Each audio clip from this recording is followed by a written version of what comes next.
So I've got a little special plan today, and that is to catch some sand dabs. Now I'm going to use these sand dabs mainly for my lunch. It's catch and cook day today. But anybody who goes out on a boat and catches lingcod, you know sand dabs are great lingcod bait.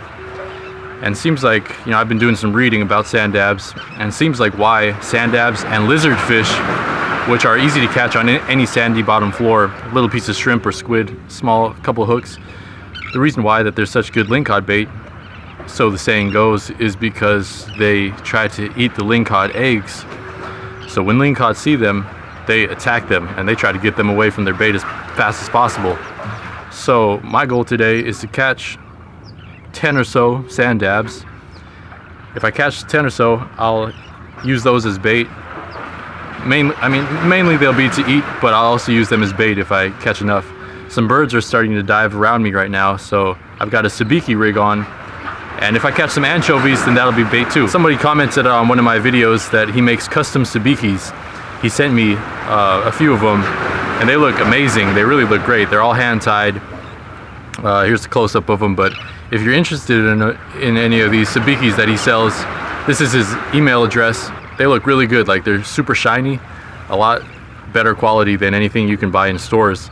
And today I'm just testing them out, see how effective they are. So let's try to catch some bait. So I saw some birds diving at the end of the jetty, and I ran over there with my pole and 1.5 ounce weight. Got a Sabiki on there. As you can see, I cast as far out, and I try to get my bait to the bait. I try to get my Sabiki to the bait, and as soon as my weight hits the water, I start jigging it and reeling it in, because the bait, they run on top of the water, and I want to keep my line close to the top.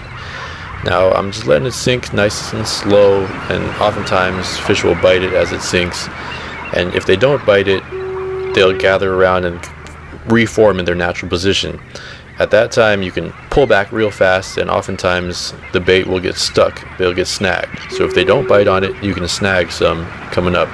A lot of times they'll get snagged on the nose too, and they'll stay fresh.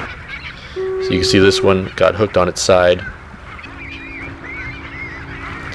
And whenever you see birds diving, you should run over there and try to get your line in the water, because these bait fish, they'll change spots very fast.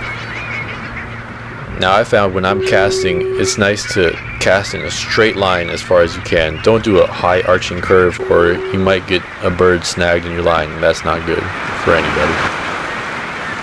So just catching fish, catching bait. Looks like I got enough now. Alright, so this is what I caught so far. A bunch of anchovies here.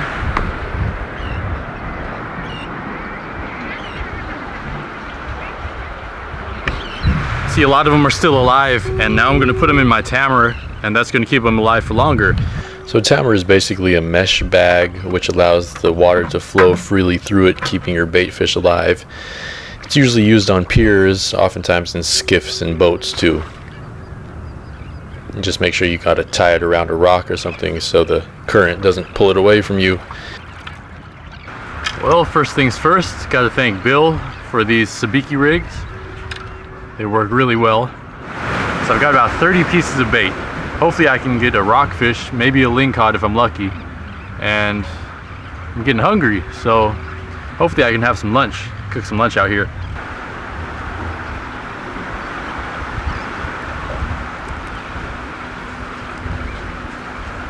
Whenever I fish this jetty or anywhere near rocks, I usually have my drag set almost to the max, just so it comes out a little bit if it really pulls. That's because if you get a big fish, you don't want to give it any opportunity to swim back down in between the rocks. You got to be able to pull it straight out right when it bites, and it helps if you hold your pole in your hand too. This fish wanted to go down, but pulled him out. It's pretty nice, cap is on. I think it's too short though. Let's get out the measuring tape.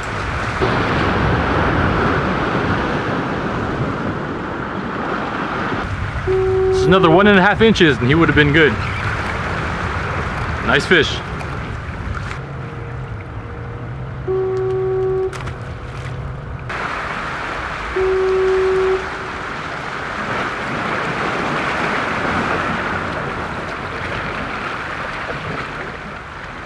Pretty sure that's a little brown rockfish, a little grassy, right?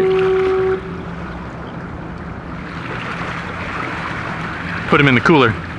So I'm at the farther end of the jetty, and what I'm doing now is just kind of walking along and just working the entire jetty.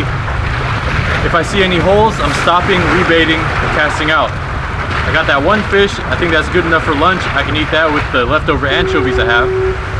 And now I'm just trying to see if I can get one more.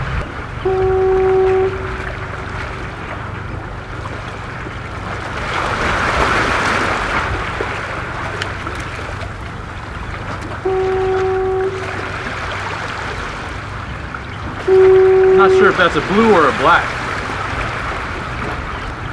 Toss him back though. A little too small.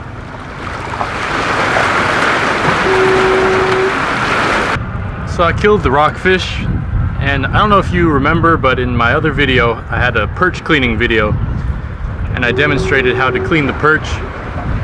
Well, it doesn't work with just perch. You can use that method with almost any fish.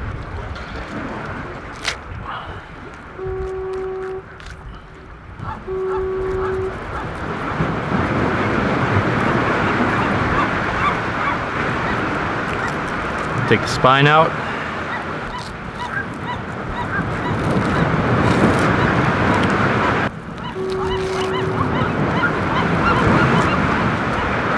There's my rockfish, nice and clean. Got my pan. Now for these anchovy, if you want to eat them, they're really good to eat. But if you want to eat them, you want to take out the guts. And to do this, you just pinch right behind the front fins, and all the guts should come right out.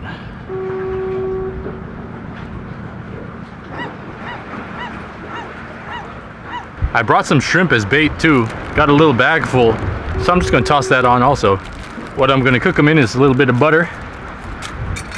And I brought this propane canister and a little attachment that goes on top like that. And all you gotta do is light it after you turn on the gas.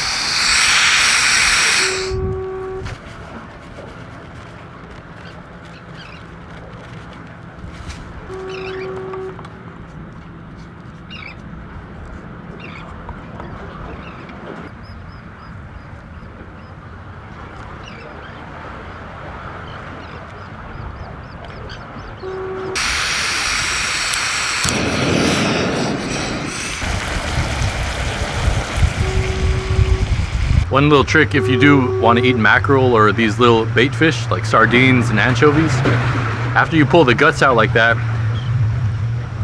if they're really fresh straight out of the water, then their bones are going to be more attached to the meat. But if you put them in your refrigerator for a day, you can just pull the guts out like that, feel inside their belly where their spine is, and you can literally just pull their spine out so there's no bones. Now if you look, you can see the bones on this guy, but they're so small that they just break up and it's almost like a chip, so you don't really have to worry about them at all. But if you do prefer not to have the bones, then it's good, you can just take them out really easily. That's pretty good. I didn't bring lunch today, so this is perfect.